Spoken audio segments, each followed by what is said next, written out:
Welcome to the Happy Black Woman Podcast, where we're on a mission to empower women to transform their lives through personal development and entrepreneurship. We bring you all the information, inspiration, and motivation you need to create a life of happiness, success, and freedom. Now, please welcome your host, the happy Black woman herself, Rosetta Thurman. Hello and welcome back to the Happy Black Woman Podcast. I'm Rosetta and so delighted to bring you another fantastic interview with one of our incredible Black women entrepreneurs that we have been featuring all month long. And today we're talking to Carol Sankar. And Carol is a leadership expert that you may have seen all over the internet because she has been everywhere. I've seen her everywhere. And it's a pleasure to bring her to you and have me learn about her work just as I am sharing her with you. So you can read all about Carol on our website. You have her bio you can read. You can check out her website. But we're just going to dive right in and welcome Carol. Hello. Thank you. Thanks so much for being here, Carol. It is definitely a pleasure to get to talk to you live on the air. So I tell everybody, I get to learn, they get to learn all at the same time. So we know you're a leadership expert. You have the best content on social media that gives you that little inspirational hit as we're going through our journey. But tell us a little bit about your mission and the work that you do. The work that I do right now is called the Confidence Factor for Women in Leadership, and I'm really focusing on getting women out of their own way, getting them out of their own money story, their own money fears, money mediocrity, and adapting to average.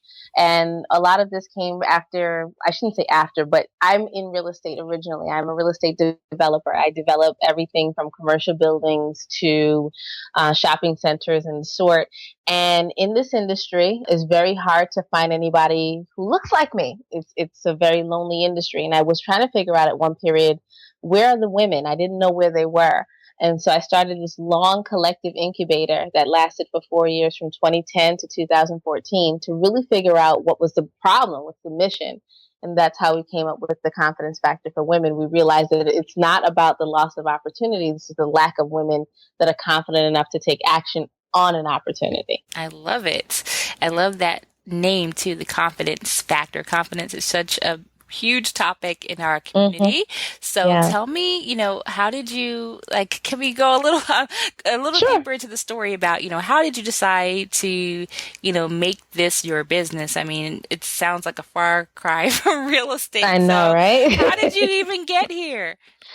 Like I said, just years of being alone. I used to call it gender loneliness, where I would go into meetings, negotiations, go and see properties and literally be ignored by men. But I expected that. But then when I would say, hey, ladies, we should, get our pools of money together and invest, they would, I can't, I don't know, I got to pray on it. And then all of the skepticism and I'm not sure, I'm not ready, I got to read a book, I'm going to wait until next year and I'm going to talk to my girlfriend. And they did a lot of that. And I started to really wonder if I'm the only one that sees the gem that's going on here. And the more that I started to realize that I had a problem, that I was alone in the room, I started to ask women a really important question. Why aren't you in the right room? Why are you sitting over here where there's entertainment? Why are you in a Beyonce concert when you should be making money? Why are you at the hair salon when there's $1 million sitting right next to you? Like, why are you in the wrong room? You could do all of that, but still make sure you have your priorities in place. And I started to realize that it was only because women were in fear of being judged, in fear of being assumed that they didn't have what it takes to compete, in fear of being in rooms where no one looked like them, in fear that they didn't know what to say, know what to ask. And so they were just not in the right rooms. And so we studied 100 women for 4 years. And out of that whole collective of 100 women for 4 years, studied them for 100 women every day for 4 years, 7 days a week. Only one made it. One out of 100. The other 99 had every excuse under the sun, and they were from different spectrums of life, whether it was business or career. It was just like, I'm getting ready to, I'm planning, I'm getting my vision board together, I'm going to call a friend, I'm going to call a pastor, and they sat there. And sometimes it's really sad to report that The confidence factor study ended in 2014. We're in 2016, and some of those women are still in the same spot when we started in 2010. Wow, wow, wow. If that is not a reason for you to step up and help in that area, I don't know what is. I mean, it's fascinating, the study itself, but also I wanted to dig into, what you meant when you said only one made it. So there's so much we can unpack with why the 99 didn't make it. But when you say the one made it, what do you mean by that? What we did was, with this 100 women, everything that they needed, we brought. So whether it was they needed an accountability expert, whether they needed a phone number of somebody to call, whether they needed a script to go into a pitch meeting, whether they needed a partner to be able to support them to go into an interview, whether they needed to know what to negotiate for, we gave them everything. So at first I thought that women just didn't have the inspiration. We gave it to them. So we knocked that out of the park. The second thing, we thought that they didn't have the resources. So we asked that all of them, what resource do you need? So we collectively provided every resource that they would ever need. In addition, I also personally supported a lot of them. So they had access to me the whole time. So anything that they needed, if they needed to text me in the middle of the night, I answered them, because I knew that we were just trying to figure out, what do they need? I'm going to give you everything you need. And so the initial part of the study was supposed to be for 2 years. And at the end of 2 years, we were trying to figure out where they would be. And by year number 3, we realized they still are procrastinating. They're still having the excuses. They're still saying it's coming later on. And they still had a one-day mentality. One day I'll get to it, next year. And things started to change over that period of time, meaning if I gave you John's phone number in 2010, it's now 2012. You didn't call him. John retired.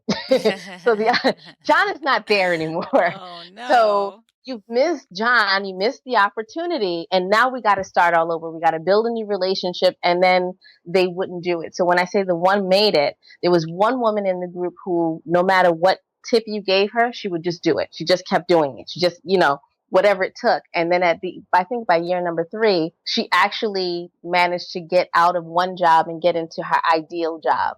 And so all the others, they missed a lot of the opportunities. Like I said, either John retired, Jim left the job. There was even one contact we had who died. So like all of these things, you miss because everything was one day, tomorrow, later on. I'm not sure. I'm still debating. I'm going to pray on it. And while you sat there for 4 years, so many things had changed in the dynamic of the opportunities you had access to, because you had these phone numbers, you had these contacts. Did nothing with them.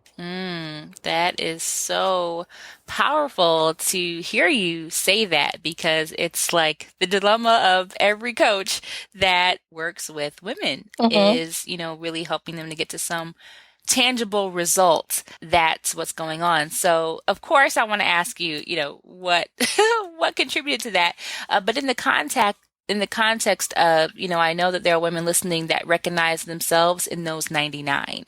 And so I want to ask you, if someone is recognizing themselves in that 99, what can you share with us today that they can use to become like the one? So how does the 99% proactively transform into that 1%? What was it that person did, or what do you tell your clients specifically that they can do to really, if you're ready to change your mindset or whatever it is you recommend, what are some action steps that our listeners can start to take today and say, you know what, I have been at 99% and I'm ready to be that one? I'd say the one thing you have to recognize is that time is a form of currency. It is a currency. Money is currency, but time is much more wealthy in currency than money is. In other words, on the exchange rate of time, every day that you say tomorrow, you may be missing an opportunity that's not there tomorrow. So when I say that some of our contacts died, you said, oh, I'm not going to call him today. I'm going to call tomorrow. Well, he died. Now there's nobody to call tomorrow. Right. That opportunity is off the table. For every opportunity you think will wait until you make a decision, but just be aware that there are somewhere between 8 to 10 million women somewhere on earth, especially on the East Coast. That's just not going to happen. So remember that you're competing in a world where everybody else is competing for the opportunity. If it's in front of your face, you have to do something with it.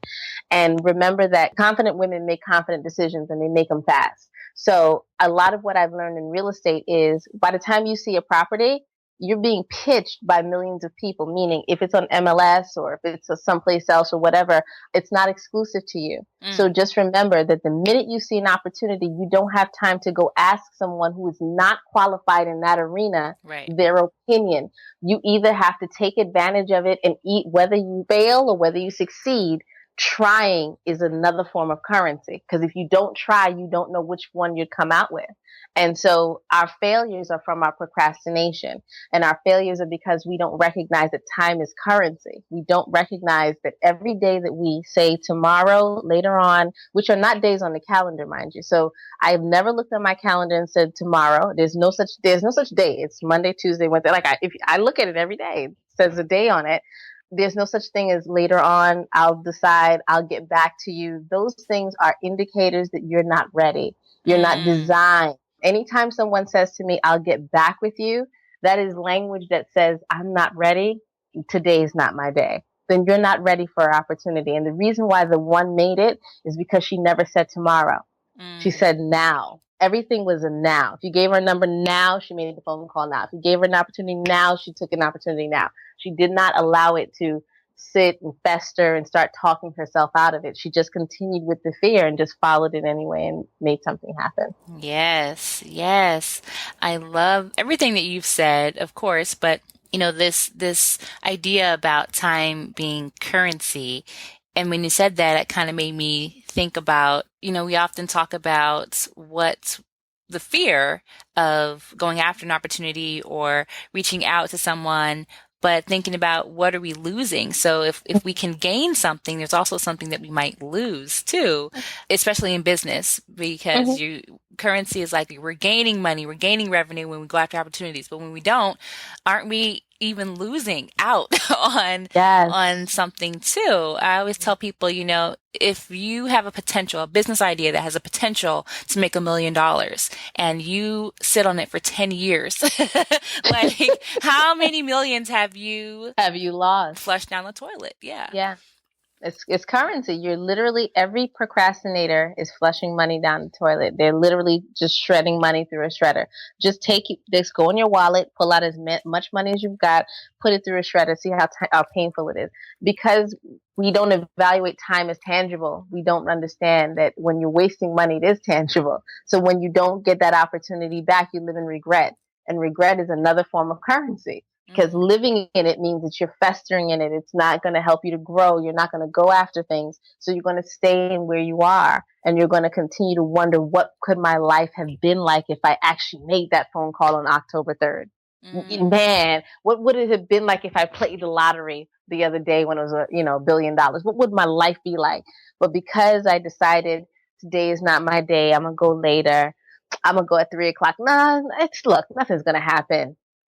There are 8 billion people on the planet. Do you think you're the only one that knows? You're not. Exactly. And this is why we have so many women in our Happy Black Woman tribe that, this is to empower you all to really listen to what Carol's saying and also recognize what happens when you don't. So this is when we get discouraged and resentful and say, how come she's on all the TV shows? How come that woman? We have the same vision. We have been given the same skills and talents. And how come I'm the one that is a best kept secret and no one knows who I am, but this other woman that started her business at the same time as me is on all the podcasts, and she just got on, Steve Harvey's show. Like, what's going on? And it's because that woman took advantage of the opportunities, and you didn't. Saying yes to your moment. That's all that matters. So awesome insights and tips. And I know that we have definitely struck a nerve with some people listening. I do this for your own good, ladies. So that's why Carol's here. And that's why she's a leadership expert, because it is a leadership piece to be able to step up. So of course, I'm curious, Carol, you sound very well versed in obviously your expertise, which all of our guests are, but I'm also curious into how you run your own life. Like, how do you, organize your day to make sure that you are living your confidence factor, make sure that you are doing the things that help you to step up to opportunities. So what's a typical day like for you, and what are some strategies that you use that move you forward? It varies. It depends on the day, and it also depends on the time of year. So like right now is winter, so there's no typicalness in my day right Mm. now. When it gets a little bit warmer around March, a typical day starts at around 3 o'clock in the morning. I get up, I get all my emails done between 3 and maybe 5.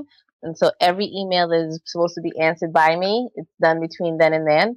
Around 5:30, it's about getting the kid up, getting him ready for school, getting him off to school for 7, getting back, taking a little bit of a walk so I can concentrate and get my mind right, and then literally diving headfirst into real work around 8. So my issue is I do all profitable things first after emails, all profitable things first, all personal things last. Mm. So I don't talk to my friends and my family until all the profitable stuff is off the table. I don't watch television. I couldn't tell you who's the president. I couldn't tell you who's running for what. I don't know. People keep asking me, did you watch the debate? No. I'll hear about it, and I'll read the news when I can, but I do a lot of purposeful things in the morning. So it's, either consultations or dealing with clients, speaking engagements, all of those things are done in the morning. And then, I have a cutoff time around the time I pick my son up from school. And then it's all personal from there. So, I can have a conversation with mom. But my whole issue is, in order to keep your day on track, make sure you take the distractions out of your day. It doesn't matter whether you are having a bad moment, having a bad anything, then go back out for a walk. Don't get on the phone with your friends, because the one thing that why women are so prone to not being extremely profitable is because they're not disciplined. Of course, I want to talk to my mom at 8 o'clock in the morning, but I know my mother can go. So she's put to 8 o'clock in the night. I don't want to hear about Aunt such and such who died like last year. Like, we did that already, right? We're Yeah. gonna.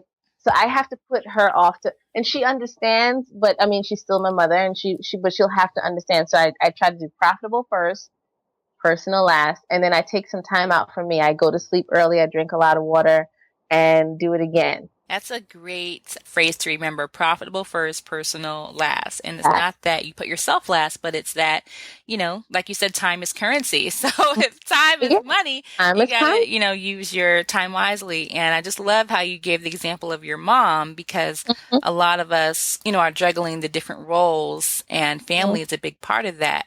But realizing, what you said is not that you neglect your family, but you schedule them in at times that are not interfering with your profitability. Not at all. And they understand it. Even husband talk. Like, my husband sometimes wants to, like, we have a texting thing we do. So Hmm. he'll text me and say, "You're okay?" And that normally means, "Is everything okay? Like, is everything good? Need to talk?" No. Or, "Oh, well, I need to talk to you." And we'll figure out ways to say certain things to each other. But we run a very tight ship when it comes to profitable in the morning. Like, that's our cornflakes. That's our Wheaties. We get up in the morning and we run to profitable circles first, and then, around, usually 4 o'clock is my kind of cutoff time, because my son gets home from school around 4:20. So then Mm. it's homework, it's that mom thing. And so that's why I try to juggle my days like that. And even if I'm out of town, I still do the same thing no matter where I'm at. So at 4 o'clock, wherever I am in the world, I try to stop to call him and ask him, "You okay? How was school?" So now it's the personal time comes back on for just a minute, even though I might be doing something someplace else. I try to make sure that is a structured part of my life, that personal is at some point in the day. I love it. I mean, I love how you just model this and just how you operate your day, because everything shows up in what we do all day, right? I always tell my Yes. clients, if you're telling me that you don't have any time to build your business, I want you to write down exactly what you're doing from 6 a.m. to, midnight. And I Hmm. will tell you where your time is going. So for Mm. you to really talk about how you have to have that dedicated time because you have a hard stop around Yeah. 4 really puts into perspective, what could happen when you're not doing that. If Right. you mess around on Facebook all day and you're just like on Instagram, and by the time 4 o'clock Oh, comes Lord. around, you haven't Hmm. done your to-do Accomplish list. anything. Yep. Now you kind of resent the fact that, oh, I have to do this for my family. I have to cook dinner and I haven't finished, my own work. And, it's not their fault. It's your fault, It's your fault. Yeah, right? exactly. Because a lot of us, you know what, and I always say that this is some of our fault. Yeah. When you were in corporate America, they had you on a drill, right? You knew what time you had to be there, what time you had to get at your desk, what time you had to do things, what time you had to have lunch. So you were structured. Try coming out here and structuring your day. Yeah. Now you think you're free, so you can go out here and talk to your friends and do whatever you want. But what you don't understand is you have to keep the same structure that you were given at that time in your business. Yeah. Because at the end of the day, the unstructured entrepreneur is a broke one. Ooh, we gotta put that on a t-shirt. At the end of the day, an unstructured entrepreneur is a broke one. Oh, this is going to be a Carolism on our podcast. You know what I love? I love when other experts come on and they reinforce what I say, because I'm going to say, this is not even from me. This is from Carol. So if you don't believe me, listen to Carol. She said it. I love that you shared that, and it sounds like you probably learned that maybe the hard way. Like some of us, it's like you tried it the other way. Because I think a lot of times when, the dream is, to be able to quit your job and do your business full time. And when you get that, it's like, oh, freedom, I can do whatever I want. And the job may have been so constricting that you want to cast off all reminders of that life. And you kind of throw the baby out with the bathwater in that instance with the structure. But what you're saying is you got to keep it and, pretty much do that 9 to 5, 9 to 4 for your own business. Yeah, it's important. You just have to figure out what hours work for you. And even if you're I'm not a night person. So if you know that you are a night person, then you figure out what time you need to be structured at your place of, business. Just figure out what your structure is. If your time is from 10 a.m. to maybe 8 p.m., then you figure out the structure that works for you. It's just that you got to be structured and committed to that structure, because you'll end up broke real quick if you talk to your friends at a time when there's some big opportunity out there that you should be at, and you'll be distracted. If you're watching the Real Housewives at 2:00 in the afternoon instead of sending out proposals, you can easily get caught up in what they're fighting about and forget that you have a business to run. They're running theirs on television. You're not. Right. So you got to really be structured. Exactly. And those ladies are savvy businesswomen too. I mean, people don't understand what exactly is happening on TV is not what's really happening behind the scenes. True. They're building brands. And I used to say, brands. I would never go on a reality show. And now I'm like, you know what? I would, because it's really a business opportunity. Yes, it is a huge opportunity. It's a huge opportunity for you to take your business to the next level. Get on a show, argue, throw drinks, but build a brand while you're at it. That's all you got to do. So one more question on that, though. Is there a specific time throughout the day that you find is best for working with clients? Because I know, you do speaking, you're doing, I'm not sure if you do private coaching, but some type of work with clients. Is there a certain time of day that you block out, or days during the week for that? Yeah, I block out 2 days a week for clients only. So either Tuesdays and Fridays or Mondays and Thursdays. And that's it. There's no just come in and go out as you please. I don't do group coaching. I only do one-on-one. So, they know my schedule. They get an advanced copy of my schedule, and those are the only 2 days of the week. I don't do Saturdays, and I don't work Friday evenings for religious reasons. And Saturdays it's about groceries. I know it sounds weird, but I need that. I'm a grocery fanatic. I have to go down the aisles of my stores, and, I got to get my rice, since I'm human, and I enjoy shopping from one store to the other for rice and beans and stuff.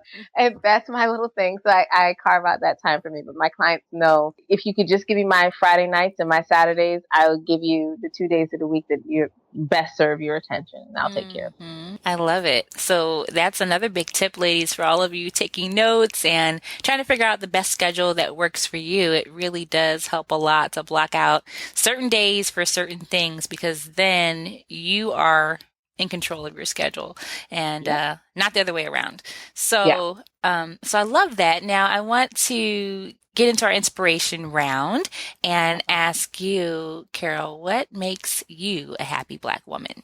That's a good question. What makes Carol happy? I think if you were to ask me what makes me happy, it has to be growth. I've watched me grow over a long period of time.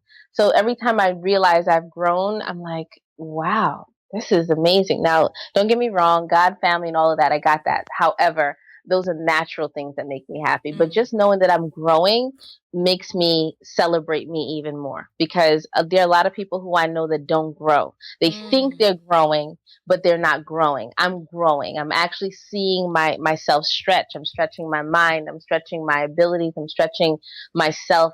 I'm doing things I've never thought I would be able to do. So I'd say what really makes me happy is my happy spot is watching me grow. It's an amazing process, and sometimes one that it puts tears in my eyes, because I'm like, gosh, look at all of this. Okay, I've grown. Knowing what you're capable of is so Yeah. powerful because it's like, wow, if I got here, where else can I go? Where else can I go? Sky's the limit from here. If this is what you could do with this, imagine what you can do if you just applied one more hour, one more day, one more phone call. Imagine what you can do, because growth is amazing. Not thinking big, it's going big. That's the huge thing. I think a lot of us have this think big, think big. Yes, wonderful. But if you're not going big, then you're not thinking big, because you're not doing what you think. And I'm actually doing what I think. So I'm not talking about it. I'm actually just getting it done. Powerful, powerful, powerful. So growth, and so important to acknowledge that. And on that same token, has there been a favorite book that you have come across in your journey that has contributed to your growth over the years that you can share with us? Oh my gosh. What's the name of the book? I've read it like 1,055 times. Deepak Chopra's 7 Laws of Spiritual Success. I can read that book inside and out, because he speaks very openly from the heart of decisions, and the issue that most people never get what they really want out of life because they're not willing to make a decision. And so that's why when I coined the confidence factor, I said every woman is one confident decision away from abundance, because our decisions complete us. And so that book really, the first time I read it, I was in my 20s, and I don't think I was at a mature space yet. By the time I got into my 30s, I read it again, and I was like, By the time about 3 years ago, I said, let me read it one more time. And I kept reading the word decision. And I remember, I think I counted it. It was 110 times he said the word decision. And that was the deciding factor for me. I was like, I'm sold. I love that. I mean, the idea that you're one confident decision away from abundance is so incredible for you to say, because I know a lot of times it goes back to what you shared earlier, is how much time gets lost by not making a decision. And often that's exactly what I do with my clients. We're not talking about things.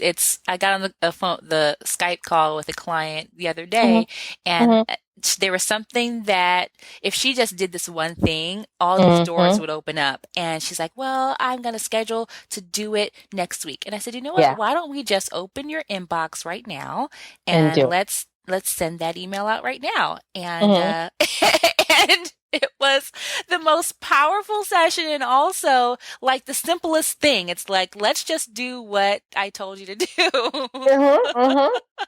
And just decide to do it. Decide right now. There's no waiting on the decision. So that when you decide to do it later, I always feel like that's not really a decision. That's not a decision. The only Deciding decision you to do it made later was to put it off. So put it off. That's procrastination. A decision is like an on-time kind of thing. Like, we're going to do this today.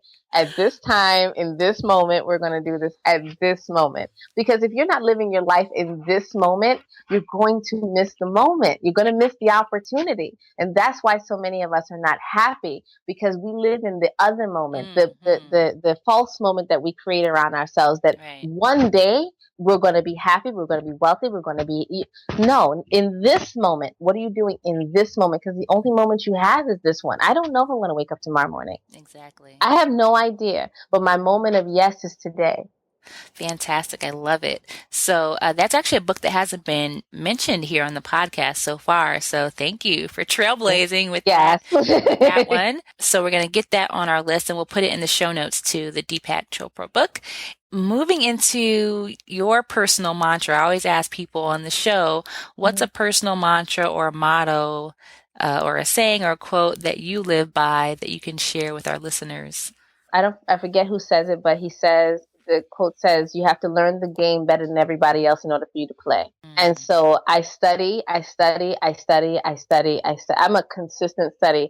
I'm not somebody who comes out here and pretends to coach all day long. I study my craft. I'm sharpening. I'm around sharp people. And if they're not sharp enough, they've got to go. I get sharper people to be able to sharpen me, because leaders who don't have good leaders around them are not meant to lead. You have to be in a position where you know the rules of the game in order for you to play. So if you want to play at a high level, play with high level people who already done it. You got to break barriers on every level of where you are designed to go. Not just people you're comfortable with, but on levels you're designed to go. I love that. You got to be sharp to hang around Carol. You got to stay sharp, stay on your toes. Stay on your toes, because this conversation gets deep. You gotta be willing to play the game. So, you gotta learn how to play it in order for you to be able to open doors. So I think that was Benjamin Franklin. Don't quote me, but I know that there's a huge saying that I had put it on Facebook. It's on my wall. Gotta know how to play the rules in order for you to win the game. So. And what I love about you and the inspiration that you share, it's funny as we look around in the industry, a lot of quotes and things that we say that people say are just that. But when it comes from a space of experience and a knowing, as you do, I know that everything that you post on social media is something that is meaningful for a reason. You're not just saying it because it sounds good, but it's something that you've lived or that you've experienced that you could share, because, sometimes the way you word things, I know that you post in a few groups that I'm in, it's like, you have to have gone through that to know what Carol's talking about. It's not just, think really? positive and results will come. But, you really get into it and you really make people think. So definitely love, not just what you share, but how you share it, because it does come from a place of experience and a knowing and growth. Thank you. Yeah. I know that you have been in your business for a while and supporting people and knowing our audience. When you think about the woman listening, most of our audience is, at the beginning stages of starting to think about building a business, doing what she loves, making that step out just in terms of putting her idea out there and starting to put herself out there to get clients and all of that. Like, knew then what you knew now. What would you tell that woman who is, a few years behind you? What's your number one piece of advice that you would give her as she gets started? I say the number one piece of advice is quit your job. And when I say quit your job, wait a minute, hold on. Don't leap out on faith. Quit your job. There are ways to quit your job without ever leaving the job. There are ways to quit mentally so that you can focus most of your mental capacity on your business. And so you do just enough to be able to be there, but be present in your business. Here's the thing. You can never build a business when you give so much of your attention to your job.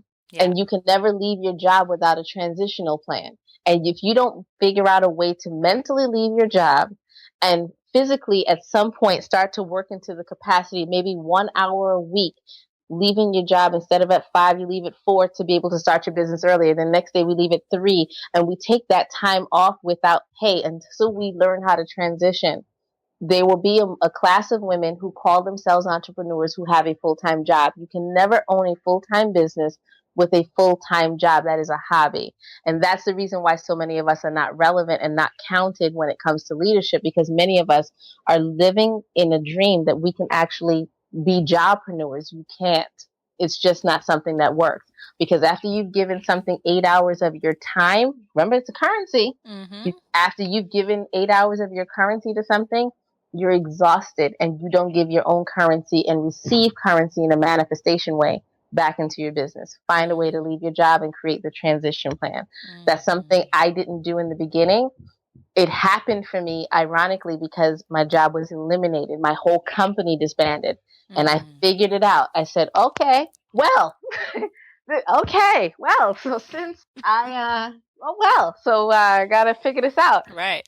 Because I was working on it, but I was working too slow. Yes. I did not mentally equip myself to start eliminating the job out of my mindset and speak like a business owner early enough. So when it left me, I had to kind of learn how to balance on a seesaw really quickly. Leave the job. Leave it mentally first. Start working on a way to transition. Work on your transition plan. Get a proof of concept that your business can be solvent without you being in it. And then work on a way to get out of your job and work right into your CEO seat. I love it. Fantastic advice, and advice that you don't hear every day. That's why I love having this platform for you to be on. And I'm so grateful that you're willing to come on and share your wisdom with us, Carol. It's been a pleasure. Yeah, thank you. I appreciate it. Well, I can't let you go without having people know exactly where they can go and find out more about your work and stay in touch with you. So where can the ladies go? They're like, oh, it's already over. I want more from Carol. Where can we go and stay in touch with you?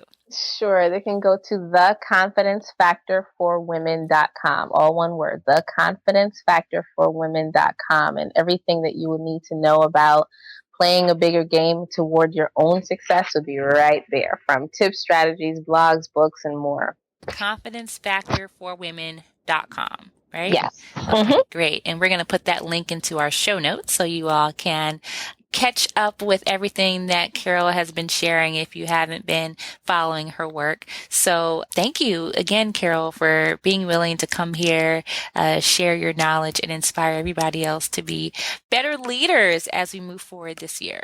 Thank you. I really appreciate it. And ladies, if you have not taken the opportunity to listen to the other interviews from this series, you are missing out. You are missing out on all of the wisdom that has been being shared totally free and generously from the heart. So I encourage you to go back and listen to our previous episodes.